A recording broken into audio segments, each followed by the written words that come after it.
Welcome to the 3 Takeaways podcast, which features short, memorable conversations with the world's best thinkers, business leaders, writers, politicians, scientists, and other newsmakers. Each episode ends with the 3 key takeaways that person has learned over their lives and their careers. And now your host and board member of schools at Harvard, Princeton, and Columbia, Lynn Thoman.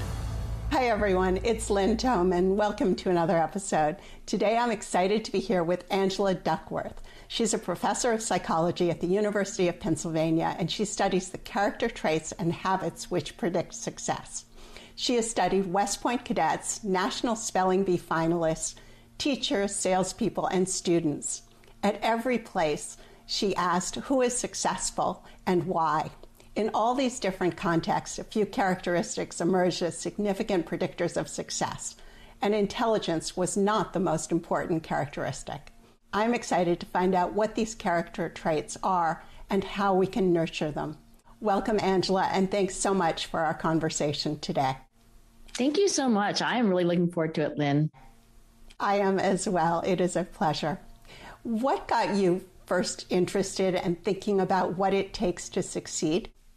I think at some point, everybody asks themselves this question: what is it going to take for me to succeed, to do something with my life that's meaningful, to achieve my dreams?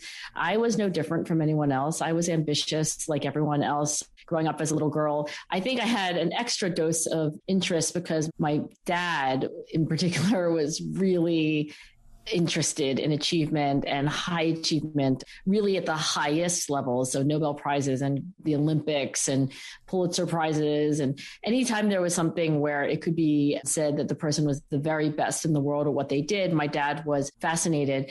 When I was growing up, though, it was pretty clear to me that I wasn't the most talented person. I didn't think I was dramatically deficient in any particular area, but I didn't ever come home from school thinking, wow, I'm the smartest kid in school, or I'm the most athletic kid in gym class, or the most musical person. So the question then for me was, what do I do with this ambition? How low of a ceiling is there on what I might achieve in life? I do think actually that talent and intelligence have an important role to play, which we can unpack, because I don't think it's a simple sort of like, oh, it doesn't matter. But I would say that when it comes to the achievement of personally meaningful goals that are really hard to accomplish over the long term, talent doesn't always predict sticking with that dream. And also, I think we can ignore the importance of passion and perseverance over that long stretch. And that's what I call grit. So as a psychologist, I study, everything that's not talent, I guess, that factors into what you do with your life. So you're a management consultant at McKinsey, and you left to start teaching 7th grade math. What did you learn from teaching math? I was a management consultant for such a brief time that I hardly feel justified in saying that. But I will say that the contrast, the day I left McKinsey and the shiny glass skyscraper where you could order in sushi on the client's dime at will, and then going to the Lower East Side in New York City and teaching in the public schools. Actually, the Lower East Side before it became all chic, but was still pretty shabby in terms of the scruffiness of the neighborhood. It was a pretty stark contrast. I think what my students taught me were a few things. And one is that young people are so smart. They really are. And I'm not saying that they came in knowing how to do algebra and they left knowing how to do calculus, but they're just so smart. They're really quick. And so that struck me. I was like, oh yeah, I'm amazed at what the young mind can do. The second thing I realized was that those bright young minds don't always actually turn in their homework or study for their tests or even master the material that I was teaching them in math class. As well as I could teach, I was quite convinced that my students were falling short of their potential. So really what this contrast, leaving McKinsey, going to hang out with these young people who are so smart, but not always achieving what I knew they could achieve, I think that made me want to understand better human motivation. How can we take this amazing capacity we have to learn new things and to get better at things and truly tap it? Because I didn't do a great job as a teacher of, I think, unleashing that potential in my students. I did the best job I could and they did wonderful, but I knew there was a gap. And what did you see as the differences between your best and your worst students? At the beginning of the year, rookie teacher, I was like, oh, it's so easy for me to see on day 2 or 3 of the school year, the students who are very fluent at mathematics, and you show them a concept and they're like, oh, got it. Like they go and do it. And then other students, what? I don't understand. Explain it again. Yeah. So by the end of the first week, I guess I knew who my A's are going to be. I guess I know who the students are going to be. We're going to succeed with flying colors when summer rolls around 9 months from now. And I was surprised that in many cases, the students for whom math was really much more of a struggle ended up doing very well in a very deep way. It's not just they tested well, but that they really learned a lot during that year. And some of my brightest students, not all, but some of them were real disappointments to me in that they didn't actually learn as much as I thought they would. And when I think of intelligence, my strong intuition about intelligence is there's something about the rate at which you can acquire a certain domain of knowledge. So if you're really talented at math, then that just means that the rate at which you improve is really high compared to somebody who's less talented. But the rate at which something comes to you is not necessarily a guarantee that the time that you put in is going to be matched by that. So some of our fastest learners and our most gifted students, I think, as any teacher would say, they're not always the ones who work the longest or the hardest and who are the most resilient when failures or setbacks, as they always do, get in the way. You went from teaching at schools to getting your graduate degree in psychology and studying success. And the places you went to study success are so interesting. Can you tell us some more about how and where you studied success? A lot of research in psychology is you give people a questionnaire and then you give people another questionnaire and then you see what the correlation is between one questionnaire and the other. I wanted to study achievement and what predicts achievement. So I didn't want to give a questionnaire that said, so how successful were you? Because I really wanted a more objective measure. And therefore I went to places where you could objectively measure achievement, not because these are the only places or that kind of achievement is the only thing that mattered, but I wanted objectivity in the scientific research. So I went to West Point, which is the nation's oldest military academy. I went to see whether I could predict dropping out versus staying in West Point during especially the most difficult parts of training, as well as graduating 4 years later from when you enter West Point. I went to the National Spelling Bee and looked at those 250, their kids really, they're age 7 to 14 years old, the finalists in the National Spelling Bee. And I asked the question, can we predict who's going to win or the final ranking? I've looked at performance in sales, again, not measured by, hey, Lynn, how do you think you did? But actually in the raw performance metrics from dollars of commission, et cetera. And I've looked at other objective indicators. Did you graduate from college? Yes or no? And I think in my work, again, it's not because I think achievement is the only thing that matters in human life or the most important thing. I think it is one of the things all of us, every little girl and boy is born with some ambition to do something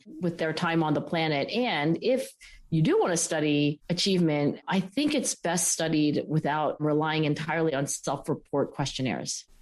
You are one of the few to take an evidence-based approach to studying success and achievement. And what did you find? What qualities does it take to succeed in all these different environments? One thing I found, I think has been confirmed by other scientists who study this in similar ways, is that when you look at measures of effort, for my research, a lot of times I'm looking at people's grit. They're, in this case, self-reported passion and perseverance for long-term goals.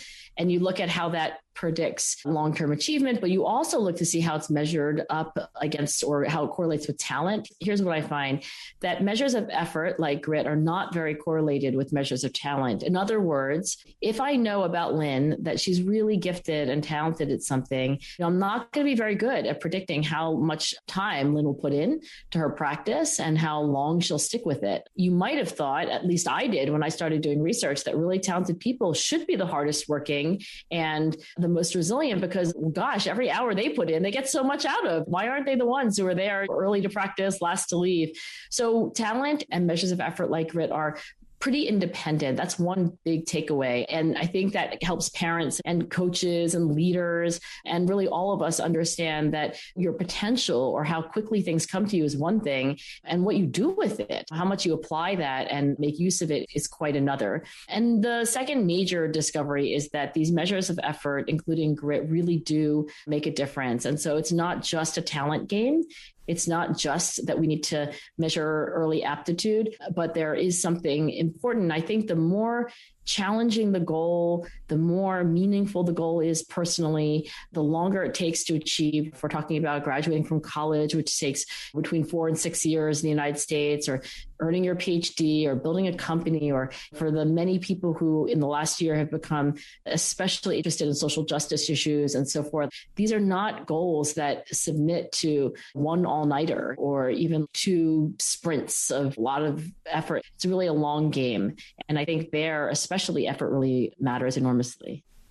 So interesting. I just finished a conversation with William Green, who has interviewed all of the legendary investors around the world. He spent hours interviewing all of these people, and he doesn't use the word grit, but he's essentially saying the same thing about them. They all take these simple rules and simple principles and apply them rigorously with the same approach. They're simply increasing the odds in their favor in investing and in life, and approaching investing as well as life as a marathon, not a sprint. But he uses exactly the same understanding of what makes these investors so successful. That really is their grit, their perseverance. I think that it was Thomas Keller, the 3-star Michelin chef, really the legendary Thomas Keller. said, the secret to being a great chef is not necessarily anything more or less than this abiding commitment to the mundanity of excellence, right? Applying technique, trying to get a little bit better, trying to get that dish a little bit better day in, day out. And I think that consistency and that stamina and the long game, if you just think about how true that must be, that sounds like investing. That sounds like becoming a chef. That sounds like doing great work in the community. That sounds like music. That sounds like art. That sounds like science. And again, I don't want to claim that grit's the only thing, but it just seems like part of the nature of the challenges themselves that we're talking about that calls upon this, call it what you will, really, tenacity or determination, sustained obsession. But it's just hard to see another way around the failures, the setbacks, the long plateaus, the years of concerted effort that need to be invested. When you have tested grit in schools, what do you find? I have tested grit in schools. I want to say something about kids in particular, because when we talk about West Point, these are young adults. Spelling bee competitors are kids, but they're very unusual kids who typically are doing something that they've done for, frankly, much longer than you would think possible, given that they're only 9. But oh my gosh, they've been in spelling bees for years already. So I think when you talk about most kids, I'll say that when we've looked at grit, we do find that it predicts things like doing well at school. But I will also just hasten to add that, and I add this also as a mother of 2 teenage girls, that developmentally, it's not appropriate or even necessarily a good thing when kids are very narrow in their interests. Now, when we talk about Thomas Keller or a world-class investor, when they're in their 40s or something, of course they should be specialists. Of course, everything that they see and hear and experience comes back to their work, and they see it everywhere. And there is a really important need for specialization to become a true expert. But I think when you're 7, 9, even 18 and 19, which are the ages of my 2 daughters, you're at a different phase of life. And so grit may be what you're aspiring to in terms of your tenacity, your work ethic, your resilience in the face of setbacks. But I think the journey of grit is also about developing a passion. And in the younger years, that looks like sampling, not specialization. In other words, getting really excited about track and then doing it for a year and then realizing, I don't really like team competitive sports as much as I thought, or I think I want to play the trombone.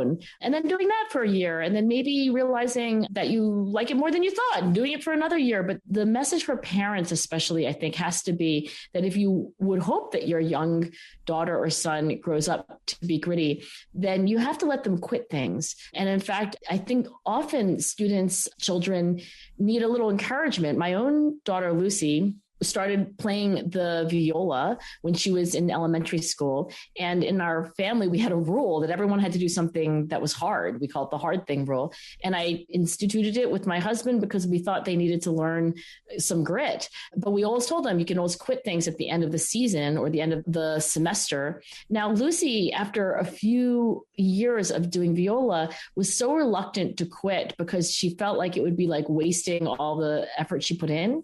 And also, even when she was in middle school, thought she was too old to do certain things, which is ridiculous, like try something new. I have to say, I pushed really hard for her to quit. And that's ironic a bit because I'm the grit lady.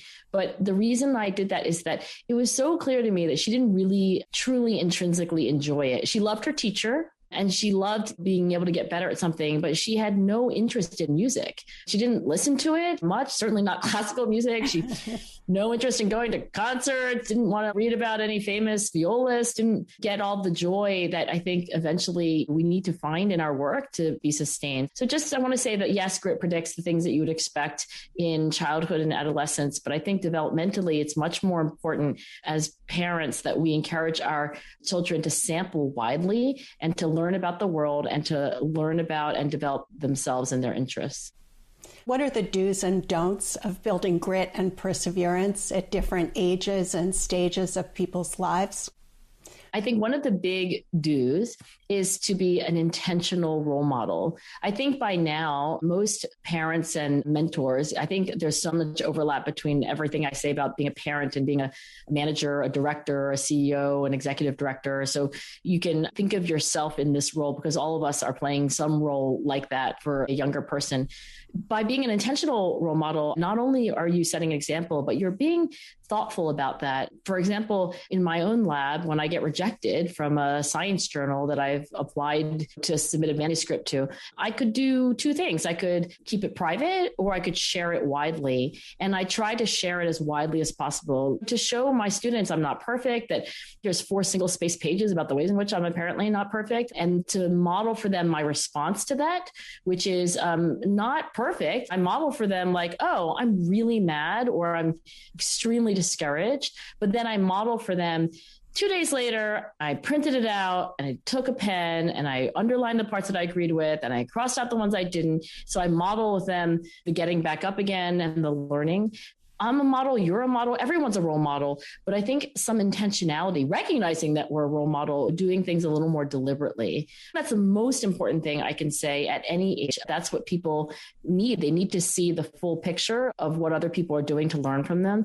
I would just say this too, at the younger ages, we already talked about sampling and how important it is. I do think as you get older and as your time on the planet, it starts to be like, well, if you're 50 and you're still sampling and you're like, I don't know, maybe I'll quit. There is a point at which it makes sense to make a commitment and say, hey, I want to do it. And I'll just, as a rule of thumb, say when my daughters were in high school, I said to them, not only do we have the hard thing rule, your dad and I, but also there should be something that you can do for more than 1 year, right? So by the time you graduate from high school, you should say, there's something that I did for more than a year. It can be anything, but try, we said as a 9th grade, try to do something your junior year and your senior. And there, I just wanted them to begin to see what it would be like to climb a learning curve beyond the rookie part of the curve. And I think that this is something that all human beings crave. Everybody wants to see excellence in their own life, not just on YouTube. And so just to begin to get the sense that once you've gotten the basics down, that you can further improve in something, I think is an important life lesson. Are there any don'ts as far as building grit and perseverance? Is there anything that kills it? The biggest don't is like a message to tiger parents. This is actually whether you're Asian or non-Asian, but this colloquial phrase of tiger parents who are maniacally obsessed with their kids' achievement and typically quite narrow in what that would even mean, like a medical school, Harvard Medical School. And the big mistake there, the big don't is that what you're substituting for your child's intrinsic motivation is your motivation, which makes it extrinsic to your child.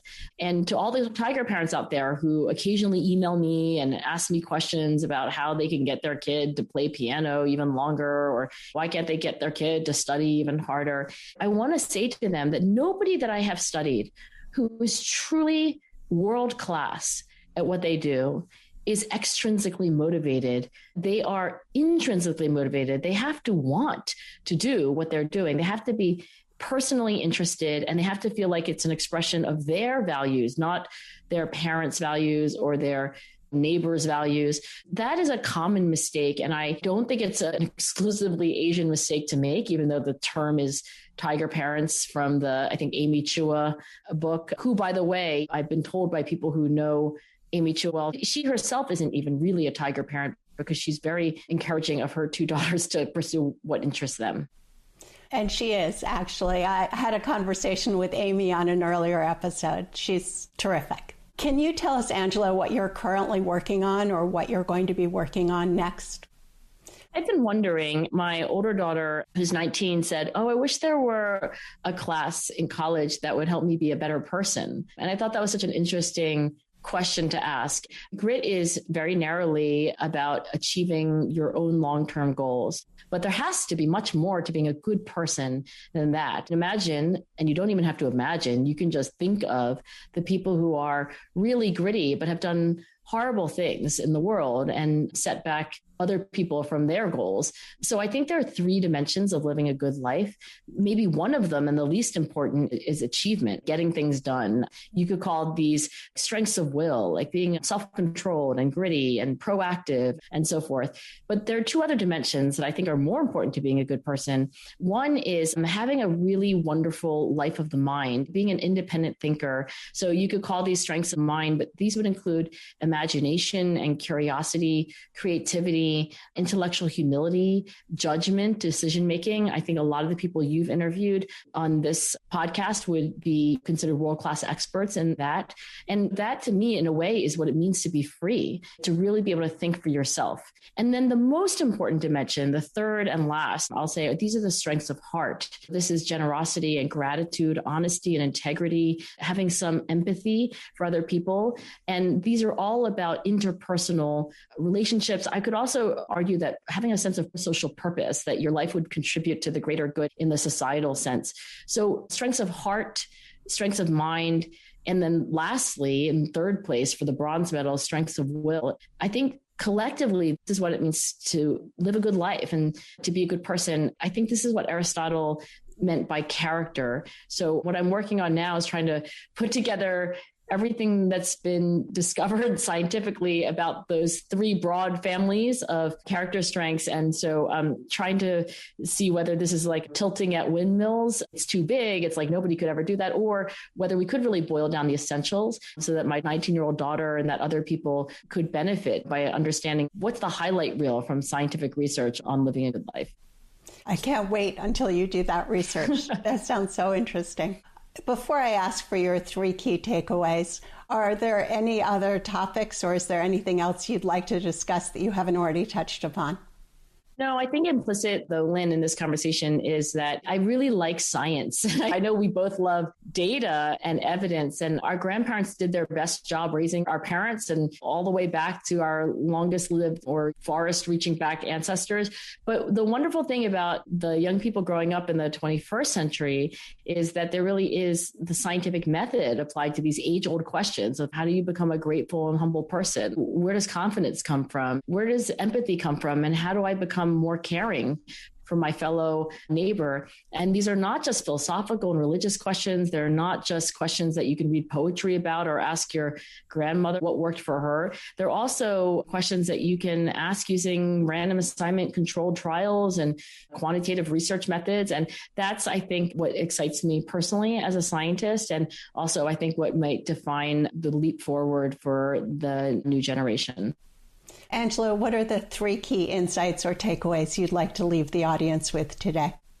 One is that talent and effort are not at all the same thing. And if we understand that, then maybe we can give effort its due and not get distracted just by thinking about talent as the be all and end all of what factors into achievement of any goal. The second is that through being an intentional role model, through conversations like this, Lynn, I think that if we care about grit or other aspects of character, we can be assured that these things are malleable, not fixed. And therefore, there's plenty of room for every single one of us to get better in the ways that we care about. And the same, of course, for young people.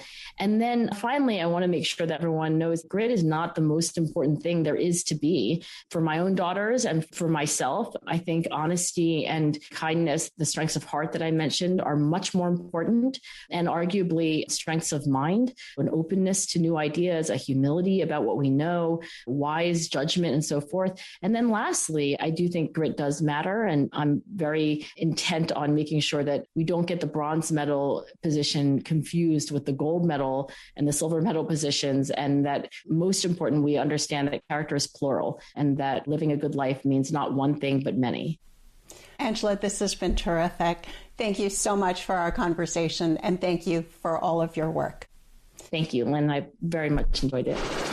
If you enjoyed today's episode and would like to receive the show notes or get new fresh weekly episodes, be sure to sign up for our newsletter at 3takeaways.com or follow us on Instagram, Twitter, and Facebook. Note that 3takeaways.com is with the number 3. 3 is not spelled out. See you soon at 3takeaways.com.